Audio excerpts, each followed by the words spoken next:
Hello and welcome to the Rewind, where we dive into the making and legacy of various films from cult classics to award-winning masterpieces, changing things up a little bit with this episode. Today I'm going to talk about The Conjuring, the based on true events supernatural horror thriller that portrays how paranormal investigators Ed and Lorraine Warren helped a family terrorized by a dark presence in their farmhouse. Joining me today to talk about The Conjuring is Jason Hewlett. He's an author, journalist, filmmaker, content creator, and paranormal investigator who is always at the forefront of spooky shenanigans happening on and off the screen. And you can also check out Jason on Paranormal Theories. This is a new radio show that he does every Tuesday on 5 p.m. P2 through Sandcastle Radio. But you can also check out the podcast of these on all places where you could find podcasts. And if you're like me, you're a big fan of paranormal stuff, you got to check out Jason's work. Because this guy's like at the forefront of all this stuff. And this was the man I had to talk to about The Conjuring because the new movie's out now. So I thought, what better way to check out what happened with the first movie, as the new movie supposedly wrapped things up, especially in regards to the Ed and Lorraine Warren characters. So Jason Hewlett, I thank you so very much for joining me today. Thanks so much for having me on, Matt. It's great to be back. So it is a little different what I'm doing today because sometimes with this show I tend to look at stuff from the 90s, 80s, sometimes the 70s, right? But I really wanted to go through this movie because it's just like I said, perfect timing with the new film coming out, and it's just a fascinating film, especially in regards to the background of it and the true events, supposed the true events that happen with it as well. But let's go talk about the film first in the context of first time we've watched it. Do you remember the first time you saw The Conjuring? I do. It was like opening weekend because it came out on my birthday, I think July 19th, 2013. So I went like on July 20th kind of thing with a buddy of mine who coincidentally his name is Matt because we were big movie buffs and we'd always go to movies together. And it was easily one of the best movie going experiences I had ever had because it was packed. It was a packed house back, when movie theaters were packed, like, already what, 12 years ago. And people just respond, like people were screaming and jumping out of their chairs and that kind of uncomfortable laughter and everything like that throughout the whole movie. And that's like the last time I remember a movie having that kind of impact on people where they just got right into it because it starts like just with a bang and it feels like the movie doesn't let up for the entire, 1 hour, 51-minute running time. So I think at the time I said it was probably the best horror movie I'd seen since Halloween. I remember watching at a screening. I took a friend with me, Natalie. She likes to watch like horror films. My wife doesn't like horror films, so sometimes if I need a buddy, I might call her up to come watch it with me. And I was really just intrigued because James Wan, of course, Australian director. I want to see how he kind of tackled this kind of very American style paranormal haunted house film, and I love that kind of stuff, as we've already mentioned. And same thing, one of the best movie kind of experiences that I had because everyone was just sucked into it straight away. As soon as the Conjuring kind of text comes on the screen and that kind of booming music hits and you go into the kind of like the Annabelle kind of pre-thing and everything else, people were just sucked into that, and myself being one of them. I clearly remember numerous times, and I don't often do this when going to screenings because I try to be respectful of the space by yelling at the screen sometimes in frustration, sometimes in anticipation. But yeah, I absolutely loved it the first time I watched it, and I think I don't think it was the first time I was introduced to the Warrens as to who they were. I remember we had a TV show here in Australia in the 90s called The Extraordinaries, kind of like a version of Unsolved Mysteries, but it just stuck with paranormal kind of stuff. And a bunch of times they were kind of featured in that through numerous cases. So I remember seeing them in that context, but I never saw them as an on-screen kind of like characters before. And I thought James Wan did a fantastic job, and clearly everyone else did too, because here we are, how many years later, 12 years later, and this is like the 10th or 11th movie in the whole Conjuring universe, and it makes hundreds of millions of dollars every time it comes out. So just fantastic stuff there. So I just want to talk about a little bit, and I don't want to go too deep into it, but the true story behind it, the Perron family haunting, which I think was in 1971. Did you know much about that before you watched the Conjuring film? I didn't actually. It was more, I knew more like, like the Amityville horror and those kind of cases that the Warrens had been involved with. And the one became the movie The Haunting in Connecticut.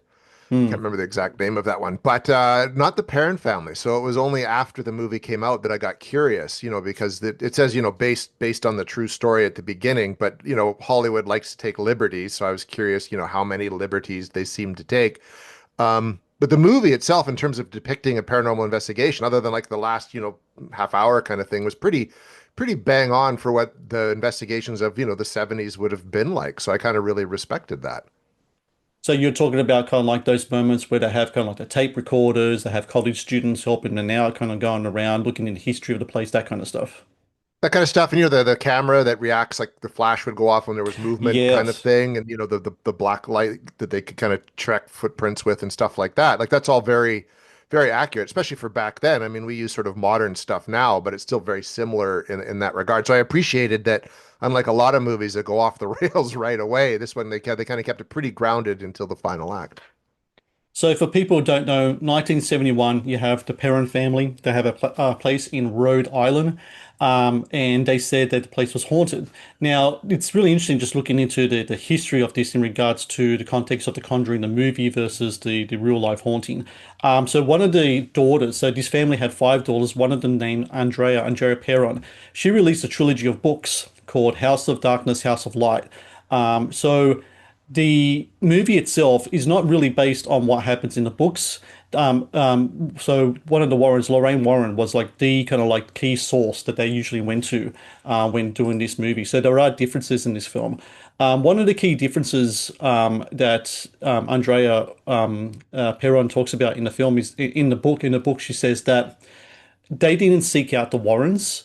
Someone kind of got word to the Warrens and they showed up, I think it was the day before Halloween or such. And straight away, they said that it's this presence of a person named Bathsheba, a supposed witch who like was on that land, and she was, the person who kind of is causing all this stuff. But Andrea Perron and her mother did their own history. And they insisted that that wasn't who it was. There's something else going on there. So straight away, there's kind of like a clash there in regards to what the source of this could be. And then it led to this seance where, just to put it bluntly, shit hit the fan. So there was a seance. Caroline Perron, who was the mother, supposedly was possessed in the seance. And then after the seance finished, then Ed and Lorraine kind of did their thing and demonized her, I guess you say, or it wasn't really an exorcist, but like stopped the seance, and the demon left Caroline's body. The father of the parent family promptly kicked the Warrens out the house, and they never came back again. So that's kind of like where it ends in real life, whereas in the movie, it's very much kind of like they stayed for a very long time, and they pretty much saved the house, and then that kind of leads to. Um, all other shenanigans that goes off to spin-offs and everything else, the Annabelle doll and all other stuff as well. And I guess when it comes to yourself, I know you, Jason, are a big movie fan. You love movies, but you're a paranormal investigator as well. So how many times do you think have you seen the tag based on a true story and you've actually watched a movie and the true events are depicted as such in the film? Or is that an impossibility because what filmmakers and studios are looking for isn't really the truth. They're not making a documentary, they're just looking for a slice of entertainment for people to really gobble up at the cinemas. Yeah, no, I think it almost never happens. I think in all these stories, such liberties are taken. And I'm glad you kind of did that research because I watched the other night a movie called The Harrisville Haunting, the real Hmm. Conjuring house kind of thing. And they mentioned just that too. It was a completely different paranormal investigation group that was involved. They reached out to the Warrens, and exactly as you said, once that seance happened, the Warrens got kicked out and never came back. And even the second Conjuring movie with the Enfield haunting, the Warrens had absolutely nothing to do with it whatsoever. Like Hmm. nothing. Ed Warren has like a copy of like the audio recordings they did of the voice, and that's it. So I think people need to realize when they go into these movies that even if it says based on a true story, it's a fiction. But because it says that, so many people don't do the research and just take everything at face value. Like there might just be like the subtlest hint of the real thing, but other than that, it's usually like, I'd say 95% BS. So when I watch a movie and it says it's based on a true story, I take it with a huge grain of salt. Do you want the true story? Find a documentary. And I've got to say, biopics are just as full of shit as most of these other films are as well. I remember I did an article like maybe 15 years ago for a local magazine here in Australia. about the truth behind a number of biopics, and a lot of times that's also a lot of fabrications, or there'll be kind of like amalgamations of characters into one character, or events will be rushed or what have you. So biopics fall into the same trap as well. I mean, I think people need to realize a movie is a movie, and you're watching a different. I kind of call it a reflection of the reality, kind of like reflections, and they're kind of morphed and shaped into how the filmmaker wants them to be. One more, just one more question before we go into the movie itself. And this one's about the Warrens. The more I kind of dive into them and kind of like their cases, it seems like that their legend kind of surpasses their reality. What is their kind of like standing within the paranormal community that you get a feeling of with regards to them? It's like 50-50. I mean, there's been so many incidences involving the Warrens where like you kind of mentioned with the film, the first Conjuring, where it's just that their recollection of events. Like their books, or there's no like additional sources in their books or anything like that. It's just them telling these stories. And so many times with these cases, they're shown to be some sort of hoax, or that the Warrens are just trying to get publicity out of it. Like, Hmm. the third movie, The Devil Made Me Do It. There's a documentary on Netflix called The Devil on Trial, and it dives into the same story. And again, it shows how the Warrens get these people riled up. It gets them to believe in this stuff, and how the Warrens essentially just profit off of it. But what I found is, because they were highly religious, so I think if you approach these, if I look at the investigators that approach things from a very religious, spiritual standing, the Warrens hold sort of a greater place of honor in it. But if you take things from a more scientific perspective, or as scientific as you can get in these things, you see them as more like shyster artists who are just kind of profiting off of these people's events, and even feeding them information to kind of make these events seem greater. And you got to take things more at the Warrens' words than anybody else's. Um, yeah. The religious part is actually quite interesting because Ed and Lorraine were very devout Catholics. And there's some, they say they work for the church, but I think the church doesn't really kind of acknowledge that kind of relationship. But one of the things that Andrea Perron said that her mother found more insulting than anything else in the Conjuring movies is that the parents were depicted to be some type of, um, I don't know, non-religious family, and that's why they were targeted. And the Catholic Crusaders kind of came in and kind of, and that wasn't true whatsoever. The parents actually were a Catholic family until after a number of incidences at their house when they went to church, the parish priest kicked them out of church and said they don't want them around because they're bringing too many bad vibes into the church. And after that, they swore they never go back to it. So there's a lot of I really recommend people that want to go through the truth just check out Andrea Perron's kind of interviews and stuff. She's not saying that there wasn't hauntings in that house. She said that they went through some stuff that actually is way worse than what's depicted in the movie. But she's also saying that the portrayal of how things kind of came to its conclusion, and they stayed in that house for like 12 years or something, is very different to how the Conjuring movie does it. But anyway, let's go on to the Conjuring itself, the movie. So it comes down to this producer. His name is Tony DeRosa Grunt. So, like back in, I think it was like the early 2000s, late 90s, he actually met Ed Warren because he was doing some research. I don't know what it was on, but Ed Warren plays a tape of the interview that he had with Caroline Perron when they were at that house in that very limited time. And then Ed actually says to the producer, and this was what the producer says. Tony says, "If we can't make this into a film, I don't know what we can," which I think goes to some of the motives that Ed Warren had in regards to that. So it starts off where this guy, Tony DeRosa Grun, he wrote a treatment. He's trying to look to get this thing made, and the film stays in development hell until 2009. And then in 2011, that's when James Wan kind of comes into the thing. So people don't know James Wan, the director of the film, from Australia. Saw was like his big kind of calling card. He and Lee Whannell Saw, and then after that, Insidious. And I think Insidious kind of set up the template for what Conjuring and what the Conjuring style of horror would be after that. And then when the film was kind of like finally, going through it, they decided to do, have James Wan on there. The whole kind of development hell kind of aspect with some of these horror movies. You do like do a lot of narrations and stuff for Joe Blow, and you go through a lot of kind of stuff in regards to movies being made and such.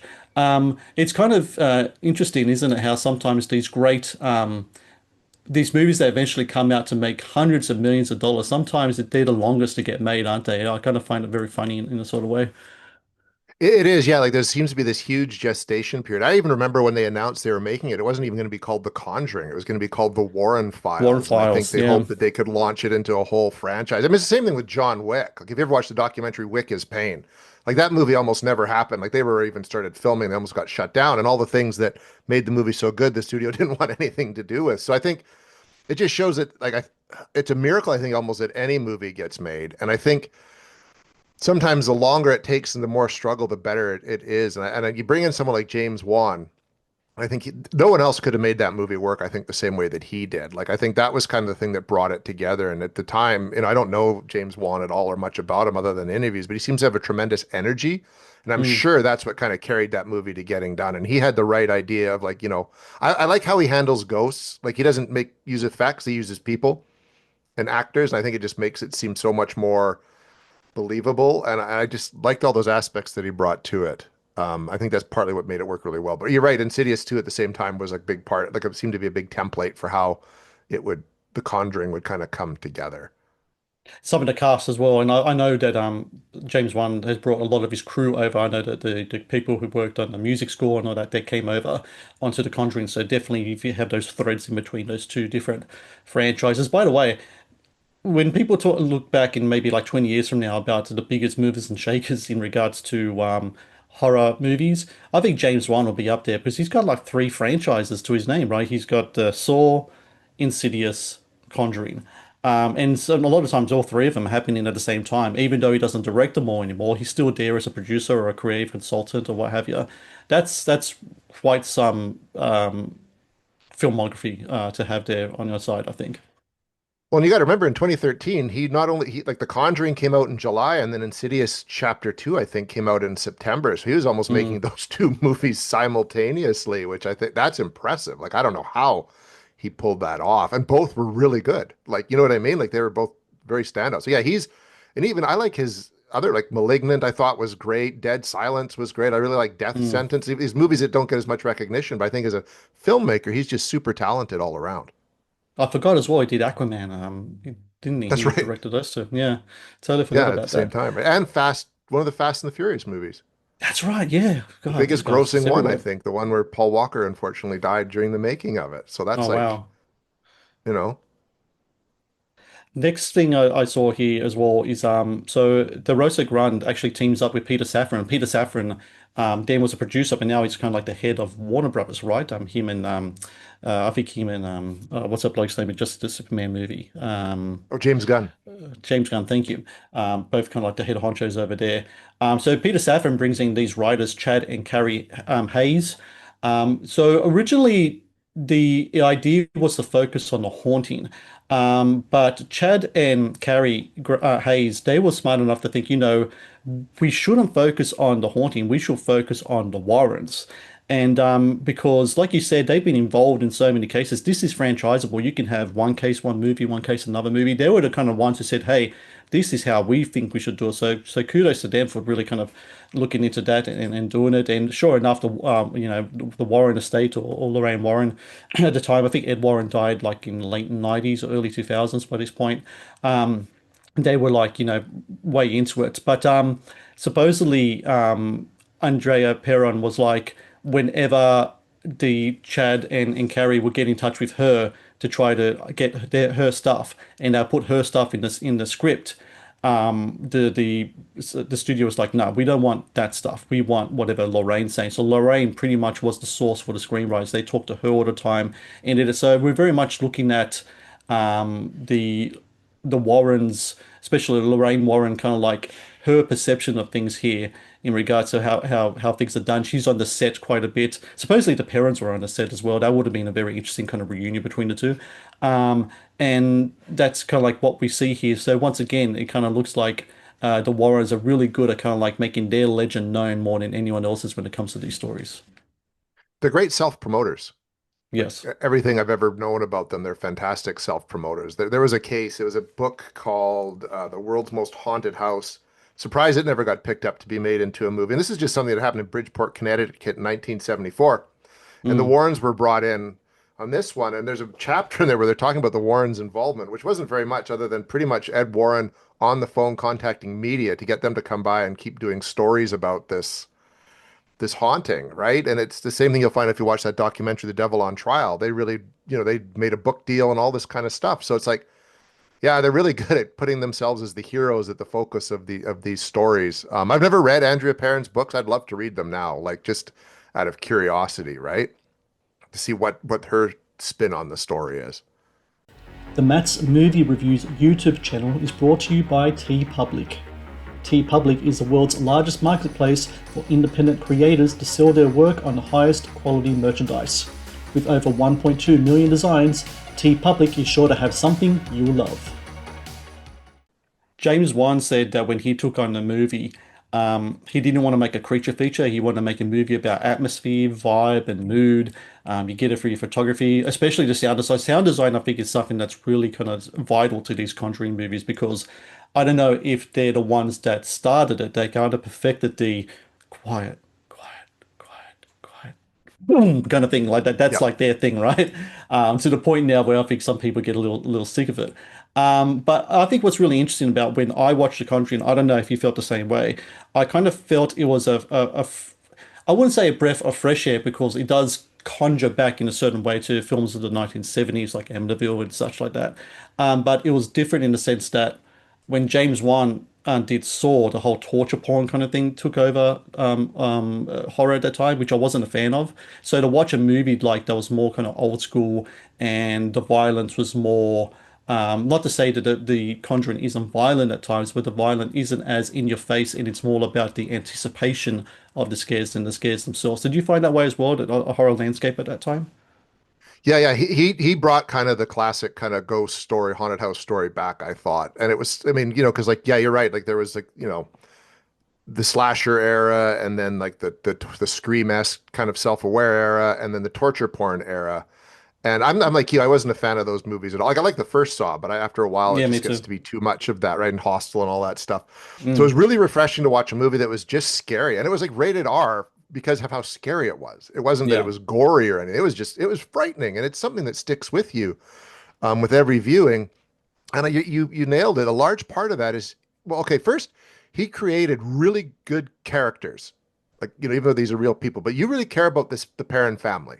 And you really you like the Warrens and their family too. And you kind of you're invested in whatever happens to them. And then he did, like you say, this slow burn tension, like sequences. I think one of the best one is the clapping Mm, yeah, the clapping game, sequence, yeah. walk and clap or hide and clap or something like that. Mm. Like what that goes like you sort of watch these girls playing it a few times and then the mom plays it with the daughter during the day and it kind of gets a little bit weird. And then there's that great sequence where she goes into like the stairwell to the basement and the lights go out and everything. And it's like you want to play hide and clap and the hand comes out of nowhere behind her. Like that's people jumped out of their seats. Even when that was in the trailer, that was the trailer.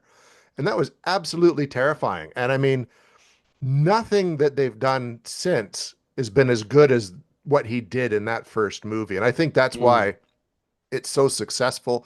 I think it's going to be one of those horror movies that people, like you said, people will talk about James Wan in 20 years. The Conjuring is going to be one of those horror movies. It's like The Exorcist. People are going to remember it 30, 40, 50, 60 years from now because of all the stuff he did in that movie. Generational horror films, right? Those kind of marking points in the timeline of the genre itself. I 100% agree with that. I think again, not only going to what James Wan did with the film, but the casting of this film is fantastic. They got really great kind of like the leads themselves were known but not so well known that they can kind of play these kind of characters. And I think I'd argue that both Vera Farmiga and Patrick Wilson became stars because of these films specifically. So let's start with Vera Farmiga then, who I'm a big fan of. I don't know if you've ever seen her directorial debut, Higher Ground. I haven't. Fantastic. Oh man, you got to watch it. It's so good. She acts in it as well. As soon as she was signed on, she's one of those. Actually, her and Patrick Wilson are two of the actors that if they're in the movie, I'd watch it because they're in the film because I like the kind of like the choices they make. So Vera plays Lorraine Warren in the movie. She said that she spent some time with Lorraine Warren in preparation for the shoot, and it does seem like that they developed quite a good relationship between each other. They did a lot of interviews with one another, with each other, and there's a lot of kind of like affectionate kind of talk, and the atmosphere is very nice between the two. So she said that she was drawn to the movie. She kind of saw it as a love story between Ed and Lorraine, and she kind of saw them as just people who just wanted to help people and were in the business of giving help in the film. And I think you could definitely feel that kind of matriarchal kind of presence in regards to how Vera played Lorraine in the movie. A person kind of comes in as not only does she have that kind of that supernatural aspect of the clairvoyancy and such, but it's also kind of like a soothing presence as well as like Lorraine. So it's kind of like when mum comes into your room after having a nightmare and she kind of picks you up and hugs you. I think she kind of plays that role really well in this movie. I agree. Yeah, no, she and every interviews I've seen with Lorraine Warren, like she really nailed a lot of the mannerisms and the speech, even the vocal mannerisms that she has by calling people dear and stuff like that. Like she did a great job. And I hadn't seen a lot of her before that. Like I first time I ever Mm. saw her in a movie was Running Scared, the one with Paul Walker, Yeah. which she was great in that too, but I'd never seen her in anything before that. But this movie made me a fan of hers as well. And she was in Bates Motel, the TV Mm. series as well, and I really liked her work in that. But she did a good job of depicting, I thought, Lorraine Warren, just based on everything I'd seen in terms of interviews and her Lorraine Warren's appearances in shows like Paranormal State and stuff like that. I thought she was really good. And Patrick Wilson, I've always liked Patrick Wilson. Patrick And I Wilson, liked him in the, same. the Yeah. Insidious movies, right? Like he's almost like now, like between the two franchises, became like this horror superstar. Like if you put him in a horror movie, it's almost going to make bank because I think just people like him, like his presence. I think that a lot of that is because of James Wan. Supposedly, Patrick Wilson said he was never interested in doing it, but then he went and worked on Insidious with James Wan. He's like, I like this guy, I like what he's doing. So when the role of Ed Warren came on, and the fact that Vera was doing as well was something that really appealed to him. He said that much like so his approach to playing these characters is similar to Vera in that he saw like Ed, so someone who came, well, this is his words. Someone who came from a very honest place and wanting to help people. And I think this is the other part of it that I think the Conjuring movies really tap into here, and something that goes behind kind of like the philosophy ideology of the Warrens just in themselves. He said they were devout Catholics who really felt that there was an underbelly of evil, and if they could help, they were of service. And the Conjuring movies really tap into that kind of stuff. A lot of people kind of talk about The Exorcist when it comes to the Conjuring films. I don't find similarities in there in style. I think William Friedkin's style of filmmaking is way different to what James Wan has. William Friedkin's stuff was more almost like a documentary kind of feel, kind of to it. So when the supernatural parts happen, that's like they're really kind of jolting and such. But I do always say, as myself as a practicing Catholic, I've always said that the most pro-Catholic movie of all time is The Exorcist, because and this is just a really big reason why. If you want to try to tell people that the God exists, then you have to show them the devil. And I think Mhm. that movie did that big time. And then that's from after that you had the Amityville horrors and everything else that kind of followed from that. And that's something that I think Patrick Wilson and Vera Farmiga really tapped into with these characters. They were like these, like I said again, the crusading people fighting for fighting for good, which is a good in their context, a Catholic theological church back kind of thing versus the evils that are going on in America. And I think you see that now throughout all the movies, and it becomes more and more and more kind of like more as religious horrors as these kind of franchises go on. Yeah, no, I agree. I mean, I'm not a practicing Catholic, but I appreciated that they portrayed it in a way where it worked. It was part of the story. Like it was, it was like I hate to say it wasn't like you weren't hit over the head with that message, but it just felt like it was there organically because of who Ed and Lorraine Warren were. Mm, And I'm one of those people that spiritually, like yeah, like I've seen enough examples in my life professionally as like as a crime reporter, etc. Before that there is evil out there. So if there's evil out there, a force of evil, there's got to be a force of good. You know what I mean? And I mm. like how they portrayed that in these films, and I like that their relationship. Like I believe them as a couple. I think they play that really, really well. And there seems to be a genuine affection there. So I think that's just part of what anchors it so well. And stuff I've read about Ed and Lorraine Warren, they like, I criticize them for being really good self-promoters, but they did very much believe they were doing God's work and doing the right thing by helping these people. They didn't charge Mm. money or anything like that. They just went in and helped when called upon. True believers in every sense of the Yeah. word. Lily Taylor plays Caroline Perron. To me, she gives the best performance in the movie. She's a fantastic performance in this film. And again, it kind of solidifies my opinion when it comes to awards bodies and the Academy and everything else is that horror films always gets looked over and crapped on by these institutions. If it was a level playing field like it should be, but it isn't. Lily Taylor should have been in some type of talk of supporting performance for her category because she's just fantastic in this film. She plays Caroline Perron, who's kind of like the target of the Bathsheba spirit. She kind of gets possessed by her throughout the thing. And Lily Taylor said that number one, she looked at a lot of kind of like exorcism tapes on YouTube because she just wanted to get like a kind of like have a I don't know, get a feel for all that kind of stuff. I don't know if anything she would have seen on YouTube would have matched what James Wan kind of does in the film. I think I've seen some of those tapes too, and they're much milder in tone in what the movies have. She also said that she has like a very strong respect for anything that you're dealing with, that kind of supernatural ghost stuff. Um, and I think that, we always hear stories about productions, horror productions, how certain things happen on set when you're dealing with forces and such. Supposedly, um, James Wan, who I don't know whether he's practicing or not, but I think maybe at the behest of Lorraine Warren, had a priest bless the set beforehand, which goes back to kind of like the Exorcist days of doing things. Do you kind of buy into that kind of idea of kind of like a film set being cursed or haunted because they're kind of tapping into realms or territories that are kind of like shouldn't be tread onto? Do you think people might or spirits out there might take issue of being portrayed on screen in a certain way?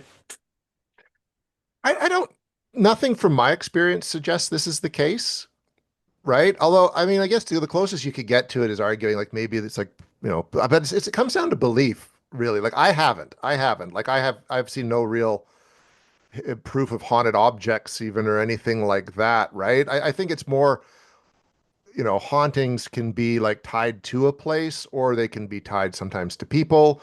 And sometimes, spirits can just kind of travel wherever they want. So I don't think a movie in particular can cause that. I think it's a really great way to get publicity for your film to say that Mm. is the case. It wouldn't surprise me though, like given, Lorraine Warren's spiritual beliefs that she'd want that present, like, priest present to kind of bless it.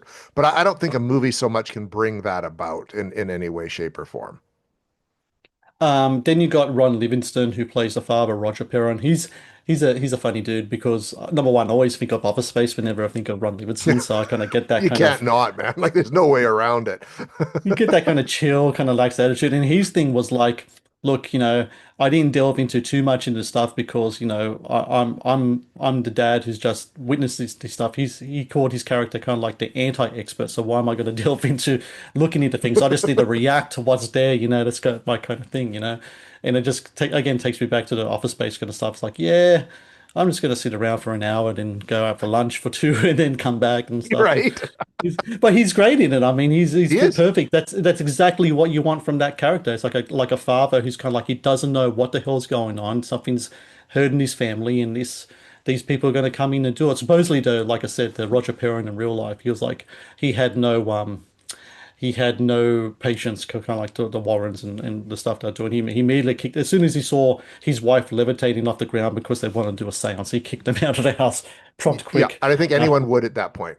I think Like, so like too. you're making this worse almost. Yep. So principal photography began in February 2012. It lasted for 38 days.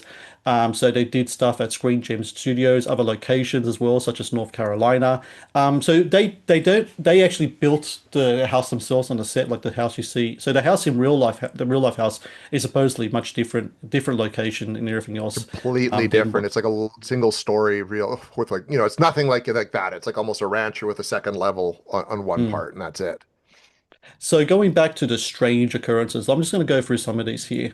So first off, cast and crew experienced strange events during filming, such as scratches appearing on Farmiga's computer after signing on for the film, people inexplicably waking up between 3 a.m. and 4 a.m., which is called the witching hour. Why is it the witching hour? Do you know what it is? Well, I mean, again, it comes down.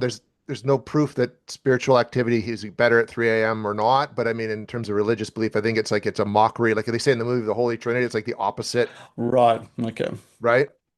Okay, I get you now. Caroline Perrin falling and breaking her hip while her family was visiting the set. Hopefully they had all the cables not out at that Well, there's time. a lot of things that can make you trip on a movie set. I remember watching I don't know if you ever watched the UFC, Jason. There was an event like 10 years ago. It was this long, and it never came to fruition this way. It was I forgot what the guy's name was. It was Khabib Nurmagomedov versus Tony Ferguson, and this fight was supposed to go on for like three times and never happened because one always injured the other. And one of the injuries was Tony Ferguson liked to wear sunglasses at the press conference, so he gets up from his chair where the table is, and behind his cables everywhere. But because he's wearing these bloody sunglasses, he can't see anything. He trips over the cable. He injures himself right there. Can't do the fight. So if you're going to go to a place where there's like microphones and cameras, just watch out for cables, people. Yes. Supposedly as well, Vera Farmiga said that when Patrick Wilson was going to visit Lorraine's house in Connecticut, he obviously got into a car accident. She says there was some strange truck or something that happened on a highway where Patrick had scars on his hands still to this day from the result of the accident. So that kind of reminds me of that scene in Amityville Horror when the priest is trying to drive to the house and then all of a sudden the car kind of flips or something like that. So, Or even in The and Changeling, there's a yes, sequence in The Changeling where the cop's threatening George C. Scott's character, and then he's leaving, and there's this bizarre accident where the vehicle's turned right upside down on the road. Yeah. yes. And then Joey King, who was very young at the time, I think she plays the youngest child.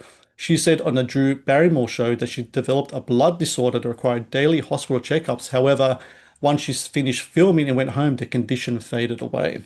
So Hmm. that's just some of the things that happened there. I don't know, but like I said, they do make for good stories. I know there's a great series, I think, on Shudder called Cursed Films, and they go through all different ones. The one always Yeah, freaked The me out was Omen, Poltergeist. Poltergeist was a Poltergeist. scary one. Poltergeist, that's so sad. Like, I mean, Yeah.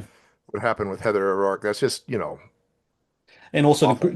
Griffin Dunne's sister as well. Like what Yeah. happened to her as well. It's just Yeah, terrible, and terrible. Dominic Dunn wrote a great book all about that as well. What happened? That was his daughter. It was just, yeah, I think sometimes things happen. The human brain likes to connect things. Hmm. It's our way of kind of making sense of the world. So you can have a bunch of things could just be random events, but because, you're making this movie and it's all happening surrounding this movie, people naturally will say, well, maybe it's the cursed movie, or it could be because, we're making something about the, evil and the devil maybe it's because of that. I think it's more our brains that do that than anything else. But that's just, as an investigator, I like to be as skeptical as possible. Like I wasn't there. I didn't see all these things happening. I didn't see the scratches on the computers, all that kind of stuff. So I don't know. I just think we'd like to do that. And it's something an investigator, a serious investigator, you got to be really skeptical about and kind of take with a grain of salt and that kind of stuff. But it does make for great publicity for a movie, which I don't think needed it once it came out. I think the movie itself is so good it sells itself. So supposedly 20 to 30 minutes of the what's cut out of the final theatrical version. James Wanzer has just said it's just like scene extensions and deleted scenes, not really anything new or relevant in there. But I think there was I remember I was looking on Reddit for some people that were talking about how in the trailer, um, when the Warrens discovered the altar downstairs, both Ed and Lorraine are discovered together. However, in the film, it's just Lorraine on her own. So maybe they just did it shot in a different way. Maybe that's like one of the deleted scenes that wasn't in the film. So this movie was made for $20 million. So this movie looks terrific for a movie that was made for $20 million. It looks like $100 million film. It really does. And they Yeah, made it's a low budget 100, movie by that standard. Like for yeah. Hollywood standards, that's a low budget movie. 137 million at the North American box office, 182 million in other territories. So altogether, $319.5 million on a $20 million budget. So any wonder why they wanted to go all in on everything in Warrens and Conjuring in this film. And sure enough, I guarantee you, every movie that came out under there was made at a relatively, low to mid budget, probably more mid. As these movies go on, they probably need more effects and creature feature stuff and what have you. But I'm sure that all of these films would have made a killing at the box office. And it kind of makes me question as well, Jason, like sometimes where a Netflix film will come out and the supposed budget like was $300 million or something on it. I'm just like, where does this money go? I mean, I don't get it. Like these guys made this film for like $50 million and it looks great. Where is, and it's showing on Netflix too. I mean, do you need to spend like $300 million for a TV screen movie? Like, I don't get that sometimes, man. That's right there. That's the number one biggest curse in Hollywood. The missing millions funneled through productions. Well, The Matt's Movie Reviews podcast is brought to you by Amazon Prime Video. One of the best on-demand streaming services available, Amazon Prime Video features exclusive Amazon originals as well as popular movies and TV shows. Watch Amazon Prime Video anytime, anywhere. you're right. Like, I mean, I look at well, we'll say like a Netflix film, like the Extraction movies were made for like 50 million. And Yeah, they're pretty big action movies. But yeah, then you hear of these other movies that cost 200, 300, which are like, I think it was it like that Flowers of the Autumn Moon or something like that. Like, and Electric it's like a, just a, State as well. yeah, which makes no sense to me. And then people like, so then you have, and this is a off topic, but then you've got something like a Fantastic Four that's considered a box office bomb that makes $250 million Yeah, dollars in North America. Like, I remember yeah. back in the day, that would be like a colossal hit. People wouldn't be poo-pooing it. Hmm. Um, but just like well, before we came on, I was reading that the new Conjuring movie, it's going to have an opening weekend of 65 million, Yeah, right? Which, yeah, these things are just like it's a license to print money. It's almost like the modern day equivalent of when the Friday the 13th came out and they all cost $1 million and they'd make that back in the first afternoon. You know what I mean? I think these movies are proof you can make really good movies that look fantastic for a, by Hollywood standard, modest amount of money. Which makes you wonder why, yeah, all these other movies need to cost so much to look the way they yeah. do, and these movies look just as good.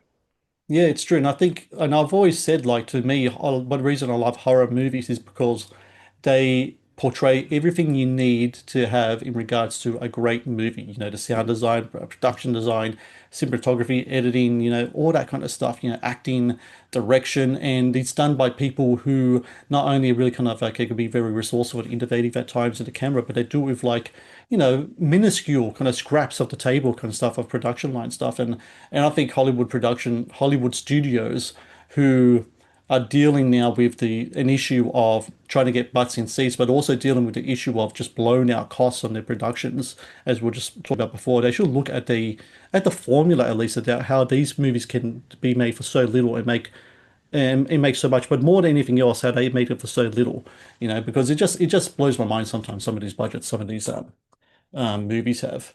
Um, Well, this I this wonder, summer, I think, just to continue, if I may, that has shown that with like a movie like Sinners or Weapons, you can keep doing that. Like both those mm, movies cost pretty modest amount of money to make, and they're all huge hits. Like Warner Brothers has just been knocking it out of the park. Even like the last Final Destination that came out didn't cost a yes, ton of money, and it made more money than any movie in the franchise. So I think people need to look at the horror formula and just making really good original content even. You know what I mean? yes. Like the first Conjuring was pretty original for when it came out, and I think that's one of the reasons why it did so well.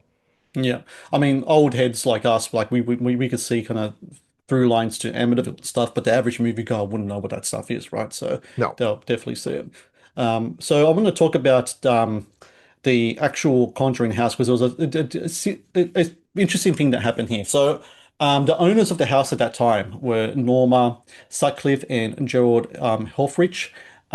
They sued James Wan and Warner Brothers and the producers in 2015 on the ground that their property was being vandalized constantly as a consequence of the film. So it's pretty much what was happening was people were watching the movie and they wanted to go to the Conjuring house. And when they found out where the real Conjuring house was, they go on the property, they trespass, they would do their own like faux satanic things or whatever. They're like cool teenagers would do, what have you. Good thing the satanic panic isn't around now, otherwise people will lose their freaking minds. Right? And so the lawsuit also revealed that the previous owners bought the house in 1987 and lived in peace until 2012. So they said nothing happened with them there. So the biggest kind of like disturbance that they had was happened after the film, when people would come to their house. It must be incredibly frustrating, though, if you're living in that place and then all of a sudden it's no the show central, and then all everyone's just people just rocking up at random moments to check out if Bathsheba is hanging out there having having a beer on the porch. I think it could be something else.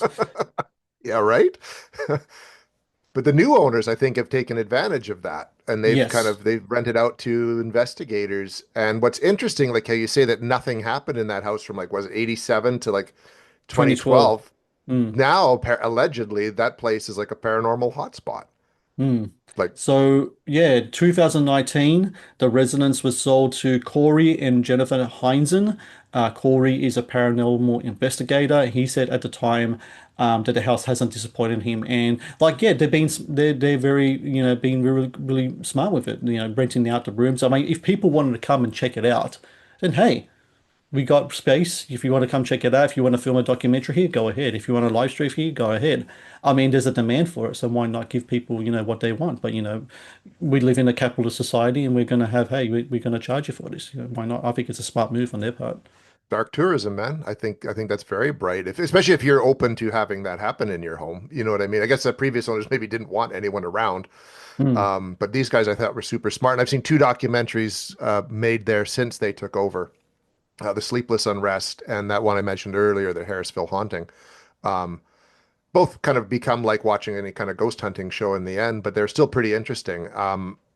Looks at the real place, there's it's and the activity that they've shown in these ones is nothing so over the top either, right? It just seems like, doors opening, stuff moving on its own, that kind of thing. But the fact that the previous owners didn't experience anything makes me kind of question what's going on and why. I'm just gonna I'm gonna throw a curveball question to you because I'm just so intrigued in regards to the Hollywood making movies based on true stories and stuff. So just say I'm a studio head and I'm coming to you, Jason, as yourself paranormal investigator, you're an expert in this stuff, and I say to you, if is there a place that hasn't been looked at in America, do you think has potential to be a good movie? What places would you recommend?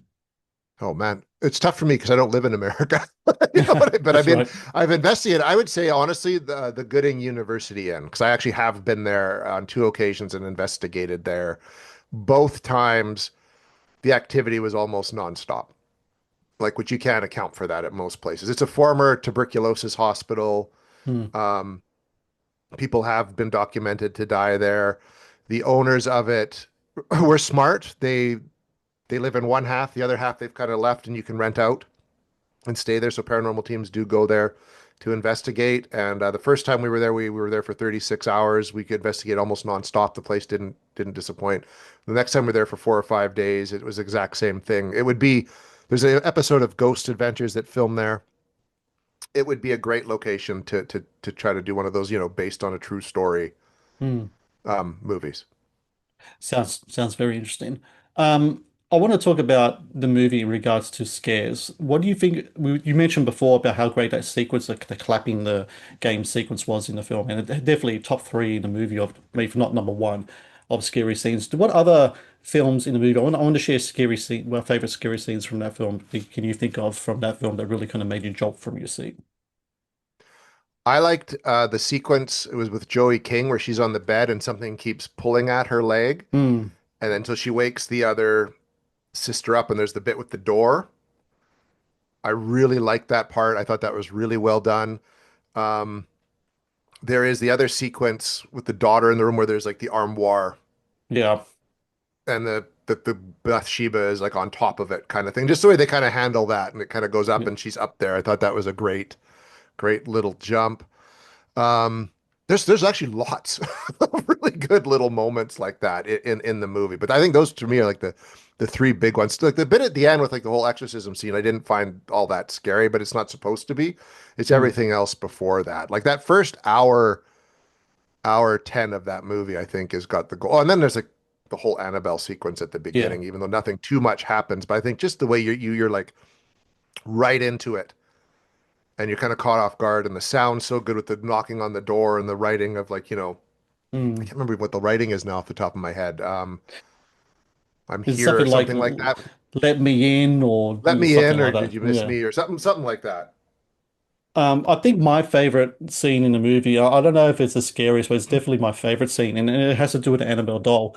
It's the one, so it's near the end of the film during like that thing. So don't forget the daughter's at home, and the Mm. Warrens have that little museum thing that's in there. Is it in their basement, right? It's They in their have that basement, that's yeah, and separate it's room. they really Yeah, have that too. Like that's a yeah. big thing for Oh, them, or it do you was. know who owns that now, by the way? One of the guy, one of the guys from one of those ghost hunting shows, I think, isn't it? No, Like, no. Stand-up comedian Matt Rife actually owns that now. really? Okay. Yeah, I just found that out like a week ago, and it wasn't even in doing research for this. It just kind of came up. I think I was like, at least like a clip kind of came up on YouTube or something or other, and they mentioned that. I was like, wow, that's really interesting. So yeah, he It bought that. is. I don't know what the intentions are with it, but yeah, that's incredibly interesting. So my one has to do with the Annabelle doll. So it's at the end, and the daughter's at home, and so they kind of figure out that the Warrens are being targeted. The Warrens figure out they're being targeted themselves, and Bathsheba is going to target the daughter. So they have to try to rush to get home. And so there's a scene where the daughter comes into a room, and there's a chair, and Bathsheba's on the chair, but you don't really see anything. But Annabelle's on her lap, and Annabelle does the head thing, kind of like it looks back slowly at the girl. And I swear Yeah. to you, and I never do this in films. This was in a packed screening. Media's there. I'm with my friend, and it was all quiet. And as soon as she went that, I actually yelled out, "Oh, fuck off!" I just yelled that out because it was just such anticipation. I was like, but it was like it was a mix of the anticipation and the dread, but also it was like a mix of this is awesome. James Wan has done and put together a really great scene here, and just the whole thing is like they bring the doll with Bathsheba. She turns the head slowly because the doll Hmm. you haven't seen the doll do anything at all at that point. You It haven't just seen it sits move there. around. It It just just sits sits there for the there. whole movie. Yeah. And now she's doing the good old Linda Blair kind of thing, and turning around, looking at the girl, and I was like, "This is fantastic." And to this day, is like one of the. I don't think I've ever done it since. I don't think so, but one of the only times I've actually yelled out, or even cursed at a movie when I was in a cinema screen. So that's one of them right there. My buddy Sean, who I've worked with for a lot, he does music for me and everything. He and I were watching it together at home at my place. He'd come over to watch it, and he'd heard about the movie. And he says that part still to this day gives him goosebumps The Annabelle doll because of with that the head turn, because of the head yeah. turn. Like he said that just says it's one of the most frightening things he's ever seen in any movie ever. And he's watched horror movies like you and I, like forever, Hmm. right? And that's his like top five favorite creepy moments of all time. It's a great scene and a great film. I really, really love the Conjuring movie. The franchise as a whole, hit and miss at times, but I think overall it's more hit than miss. And I think the reason they've done that is because number one, they know their formula. Number two, they have really set a really good kind of universe building kind of mythology kind of thing, which is based on these kind of Warren stuff that's happening there. And just also just they cast well in these movies as well. Like even the ones that didn't work, the casts were there. They do well. They get really these kind of good character actors to play. The production, like I said, a lot of these films are period films as well. So the period design and production stuff is really awesome. But for me, The Conjuring still is like the number one of all the Conjuring movies. I haven't seen the new one yet. To tell you the truth, the last one, the what was it called? Was it called The Devil Made Me Do It? The devil made me The do it. Devil Made Me Do It. I was kind of let down by that one a bit. I think it just jumped the shark. I think a bit too much in regards to some of the stuff they had in it. But I want to watch a new one. I definitely do because I do like the characters of Ed and Lorraine as cinematic characters and Vera and Patrick as actors as well. And but I still think that this first one that came out 2013 still stands in as the best one. And as you said, it's one of those things that are marked in the timeline of horror history. I think it's going to be seen as one of the greats in the future to come. And it's Jason. It's been great to talk Conjuring with you today. For people out there, I'm going to have in the links everything to Jason's work, especially stuff for Paranormal Theories. That's the radio show with Sandcastle Media, 5 p.m. PT. If you can't tune in, I'll have the links for the podcast as well, so you can all have a listen and all other Jason stuff as well, including his books, documentaries. Jason, you're a busy dude, man. You really are. I can understand why you needed that vacation time beforehand. And but yeah, we're back into it. And yeah, I just want to say thank you so very much for your time today because I know you are so busy. And thank you for talking all things Conjuring with me. Well, thank you for having me on. It's a movie I love. So when you suggested coming on and talking about it, I was very excited to be able to because I think it's one. I think if there's someone out there who hasn't seen it and they want to see a really good horror movie and you want a good first horror movie, like Hmm, The Conjuring, you can't go wrong. You'll fall in love with the genre afterwards. absolutely. Have yourself a box of popcorn so you can throw in your hair multiple times because it's going to happen. Right. Thank you for watching the Matt's Movie Reviews channel. Please subscribe for more reviews, podcast interviews, and exclusive content.